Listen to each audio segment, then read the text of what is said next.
burdens are the first thing that take you from your comfort zone to that place where you can begin to submit to the tutelage of the Spirit that empowers you for destiny. If a man has no burden, he's dead in the Spirit. If God wants to begin to bring you to a point where you can orchestrate, activate, and engage the world to bring deliverance, the first thing he does to your spirit is that he begins to furnish burdens. Burdens. They are spirit distress.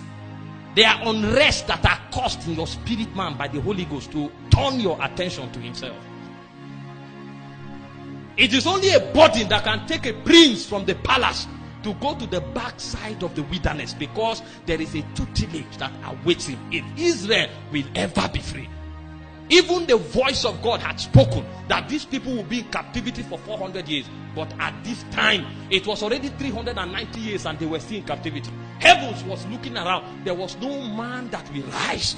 The only thing that heaven could do to bring intervention was to furnish burdens in the heart of a man. Else they will remain there. And if you think it's a joke, Moses went to the wilderness for 40 years. These guys were in captivity for 430 years. The voice of the Lord would have fallen to the ground. Until you begin to attend to burdens, there is no hope for a generation. Your destiny will be maligned, and you will live in your comfort zone and think you are surviving. Whereas, if the vistas of eternity are open, you will discover that you have not begun to gain stature with the immortals. Burdens. They are the most important things that a man can have. Let me tell you something. If you are a spiritual man, the most important commodities you have are not the cars you drive. They are the workings of the Spirit in your soul. And one of it is burdens. A man who does not have burden is dead. He thinks everything is well. You tell him about the operation of darkness in the territory, he will say, God will help us. It's not his fault. There are no burdens. There are no burdens. You see others crying. When will God visit us? The guy is yawning. There are no burdens. He's a dead man. In the spirit, he cannot strike any chord. And when God wants to walk in the territory, it will be a waste to beckon him.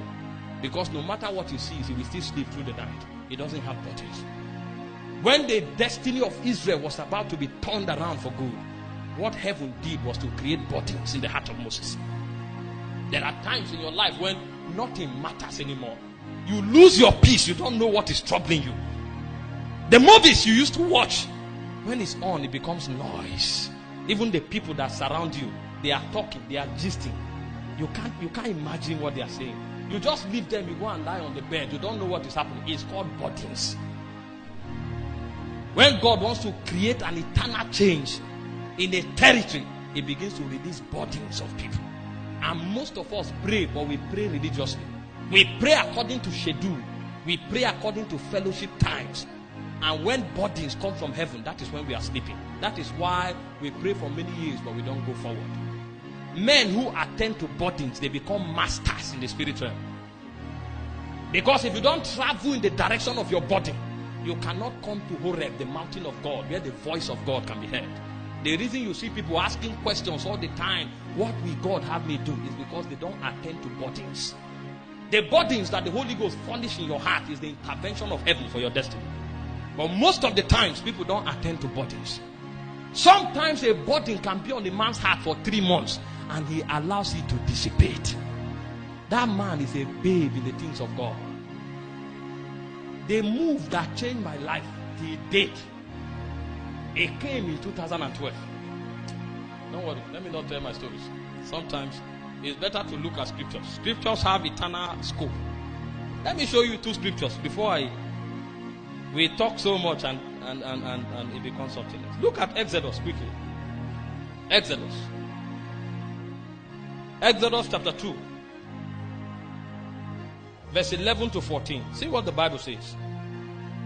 You think Moses is a great man because by ordination he was supposed to be a prophet of God. And then you say Moses the prophet. No. There were things he did. And the Bible said in Romans chapter 15 verse 4, it said the things that were written aforetime, they were written for our learning, so that we through patience and comfort of the scriptures might have hope. So if it happened to one man, if you do the same, it will happen to you, because God is not a respecter of persons. Exodus chapter 2 verse 11. See what the Bible says concerning Moses. This guy was in the palace enjoying himself. He was one of the princes of Egypt. He didn't know lack. He didn't know anything that is called pain. In fact, the Bible said they lived in iniquity. They lived in pleasure day and night. That was what they did in the palace. If you want women, women walk around naked. They serve drinks naked in the courts of the king. You could fall upon anybody that you desire. They were living like the beast of the field that perish. Wine morning till night. As a prince, they bait you. You stroll to the river in the morning, you just lie down. And then 6 princesses are watching you. They are that was their life. They lived in pleasure. But suddenly something began in the heart of this man. He couldn't rest anymore. He looked at the naked princesses. It didn't mean anything to him anymore. They brought the wines, and the wine was like water that was tasting like salt. What is happening to him? A burden was being furnished. His destinies were beginning to call. The powers of his ordination were drawing him into a deeper place of intimacy. True consecration begins when burdens begin to suck you into God. Consecration is not a function of discipline, where you just go to God and say, today I will stay in the room for 5 weeks. You will run out of there when the lightest distraction comes your way. But when the burden comes, you are bound in the spirit. Paul said, I go to Jerusalem bound in the spirit. That's a man of burden. He had every means to escape, but he was bound in the spirit. There was something holding him down. He can't turn away from it. It's a burden. It's a language of spirits for bringing men into their ordination. When you don't have a burden, you will not go far with God. Most times when you pray, don't pray for cash. Pray for hunger. You will be relevant with God. You see, and it came to pass in those days when Moses was grown. The first thing you need to know is that the guy had come to maturity. You know, it's only the baby Christians that always come to God. Oh Lord, see my school fees. You say you know the thoughts that you think towards me. They are thoughts of good. All the scriptures he knows are the scriptures that make him receive from God.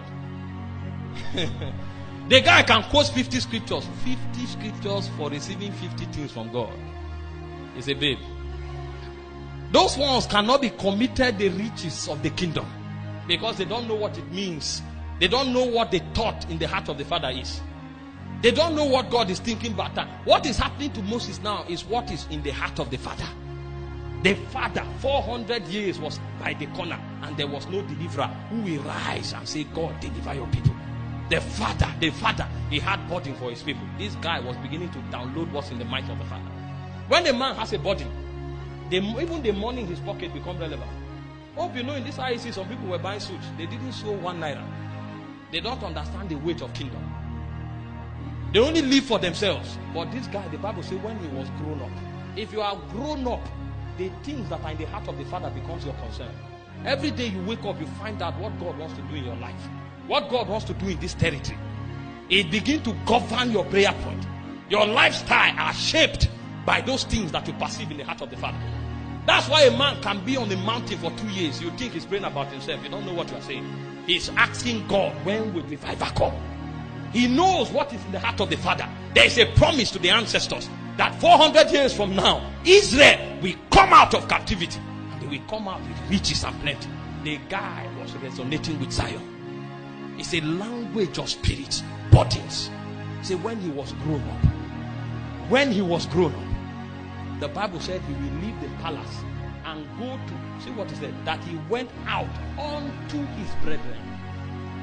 So all the while when he was a child, pleasure was his life. But now he had realized that there are some people living in peril that were part of him. He went out unto his brethren and he looked on their bodies, the labors, the pains in Egypt, and he spied an Egyptian smitten an Hebrew, one of his brethren. It has dawned on him. Now he can feel what they feel. He is not in the field with them, but he bears their pains. He knows what they are going through. He could live and become a witness of what is happening to them. And he said he looked this way and that way. And when he saw that there was no man, he slew the Egyptian and hid him in the sand. And the next day, he went there again. That means nowadays, the palace was no longer a place of pleasure. The place where he derived pleasure was when he suffered with his people. If he come into that scorching sun when they were suffering, that is when his true happiness comes to him. In Hebrews chapter 11 verse 24, the Bible said when Moses was come of age, he refused to be called the son of Pharaoh's daughter. So it's not just like he was fraternizing with the Hebrew people. he now rejected the pleasures of Egypt. He rejected everything Egypt had to offer him. Before now, Egypt paid his salary. So Egypt determined the things he said. But now he said, to hell with your money. Hunger can become a way of life because I have found what is in the heart of the Father. He said when he was come of age, he refused to be called the son of Pharaoh's daughter, choosing rather to suffer affliction with the people of God than to enjoy the pleasures of Egypt, which is but for a season, because he had respect unto the recompense of the reward. This guy had seen something that was beyond the realm of waters. The Bible said it is because he saw him that was invisible. He has come to a point where he knows what is the Father's mind. That thing was what regulated his thought pattern. It was what regulated the direction he spent his money. It was what regulated the place where he lived and where he visited. Some of you want to go to Dubai. Oh, Dubai. Ah, on the beach of Dubai. You are a dead man. If you know what burden is, the Father will tell you, go to Kogi State. And in Kogi, go to Olamaboro. And then you will reject Canada and go to Olamaboro in Kogi State. Because you know burdens. My friend had a scholarship to do his master's and PhD in Canada. Reverend Hughes graduated with first class in psychology. Scholarship, and he was to be retained there. But God said, hit Makurdi town big. Hey, brother, Makurdi. Hey. When you have the option of Canada and you hear Makurdi, hello? It's body. It's a sign that you have come of age. When you begin to attend to burdens, what happened? You have come of age. Spiritual maturity is not a function of age. There are many things that serve as indicators to spiritual maturity. One of them is burdens. Your ability to interpret burdens. Your ability to live according to the burden of the Father that is in your heart. That is what determines where you are. The Bible said the heir, so long as he's a child, differeth nothing from a servant, though he be Lord of all. So God places him under tutors and governors until the time appointed of the Father. That time appointed of the Father is when you come to maturity. Galatians chapter 4 verse 1 to 5. Burdens. What are the burdens in your heart? You wake up every morning. Ah, boy, this morning I think I go eat egg and rice. No, egg. Okay, man, I take pomo. And then you eat, you come and lie down. Till 12 o'clock, you sleep. And then when you wake up again, oh boy, hunger deal. You are like the beast of the field that perishes. The Bible said a man in honor that knoweth not is like the beast of the field that perishes. What is honor in the kingdom? Is the service of the king. And only men of body knows the things that are in the mind of the Father. We don't need to be so many to change our world. Jesus handed over his ministry to 12 men and he was confident. 12. All he needed was to bring them to a point where they could host his burdens. He said, in this world you have tribulation. You want to send somebody to ministry, you are telling him you have tribulation. He says, some of you will be killed. But when burden is formed in your heart, you don't hear the threat anymore. What you hear is the heartbeat of the Father. The heartbeat of the Father. That's what you hear. So they say, go to Meduguri. You wake up, your family. What they do, they will kneel down from the door. That day you want to go, and they will be crying. When you want to go, this one will hold you like this, cry. When you cry, this one will hold you and cry. Will you not change your mind? I am going bound in the Spirit. Paul was going to Jerusalem. The Bible says 7 men spoke by the Spirit. This one was not sentiment. 7 men, he said they spoke by the Spirit. But Paul rejected their counsel. He had the witness in his heart that God wanted him to go to Jerusalem. Agabus, the famous prophet, carried his cloak and said, the man who owns this thing, this is what will happen to him. He said, I go to Jerusalem bound in the Spirit. Body. How do you explain a man who lived in the palace with all the pleasures? All the pleasures. Leaving it to go to live with slaves. The people he commanded as a prince, they will begin to rule over him. It doesn't matter. Some of you, when God now says, okay, go back. The people you were commanding become their slave if you will serve me. I read stories about the Moravian brothers. These guys will sell themselves as slaves because there was no way they could enter a nation. The only way they will have access into the nation was to be carried as slaves. They will sell themselves as slaves.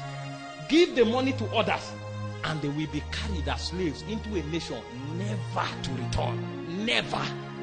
Having no hope of returning. They enter new territories as servants, as slaves, so that the gospel can be preached as a witness. What we are talking about today is not what the fathers preached. That's why we live for ourselves. We hear the wrong thing, so our procession in the soul is faulty. How can somebody sell himself as a slave? Because the gospel must enter the land of Greece. The gospel must enter the territory of France. Two brothers, their own advice to themselves is, oh boy, we need to enter there. So people are looking for slaves. They sell themselves. That's how two brothers connive against their family. Because the gospel must enter a territory. You hear of men like John Knox saying, give me Scotland or I die. How do they get there? They attend to bodies. The Holy Ghost will begin with you. You want to eat, you say, kai. You lose your peace, don't eat. You want to eat, kai. That's how it begins. But most of us never attend to bodies. Our bellies have become our gods. And when we wake up, we go and read all the doctrine and we think it's about doctrine. You come, you begin to explain all the scriptures. You will be a babe forever. He said, when ye ought to be teachers, you have need of being taught the first principles of the oracles of God. He said, but strong meat belongs to them who by reason of use have exercised their senses to discern. To discern. That sound judgment, it comes when you have exercised your senses. Bodies. When Moses was come of age, he refused to be called the son of Pharaoh's daughter. There are things you must have to reject today. You've been called too many names that both blot your ego. But there are things you need to reject. Becoming big in God is not a function of the doctrines you know. Doctrines are very important because they are the boundaries that guide us from excesses. But what will take you to God is your yieldedness to the protocol of eternal life within your spirit. Somebody asked John G. Lake how he was able to wield so much power. He said, my soul is exercised in eternal life. My soul is exercised in eternal life. Those things you neglect, they are the things that will make you. Every time the Holy Ghost comes knocking, you don't pay attention. You think it's about leading prayer in the prayer meeting. But as you are going home, you say fast for 3 days. You can't deny it. You know God has spoken. And then it's strong on your heart. But you go, oh, but make a check who day online. You check Facebook and you diffuse that burden. And when that burden diffuse, after 3 days, you come, you say, Lord, use us. You are a clown. Jesus, use me. And then you lie down, you start crying because they are singing a song that stimulates your soul. You are a clown. You say, use me, Lord, use me. Then the song make you feel sorrowful. Then you now cry. You say, Lord, use me. You are joking. Those burdens you neglect, they are the direction of growth.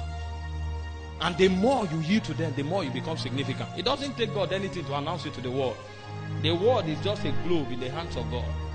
It takes nothing. But how well do you attend to burdens? These were things that the wise patriarchs of old, they had this understanding. Burdens. Burdens will lead you to tight corners. It is in those tight corners that your soul will crystallize the voice of God. You see, the voice of God is not something, you know, Jesus said, my sheep hear my voice and they follow. So, the voice of God is for those who follow the leadings of the Holy Spirit. It's not something special. You go and check, they say 5 ways of hearing the voice of God. Meanwhile, your soul is laden with pleasure. Even if God is speaking with a megaphone, you can't hear it.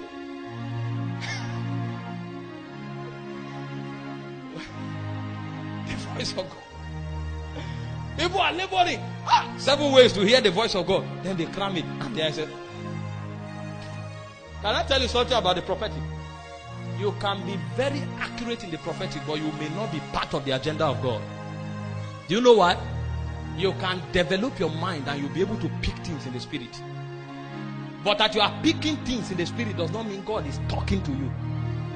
So I can come around you and through the gift of discernment of spirit, I can judge the energy from your spirit and tell you a lot of things about yourself. I do it most of the time. But for God to speak to a man and say, this is what I'm doing per time, that man must be a man who is aligned with the government of Zion. That's why you see most of our prophets are living in immorality and still prophesying. You are wondering, why are they prophesying?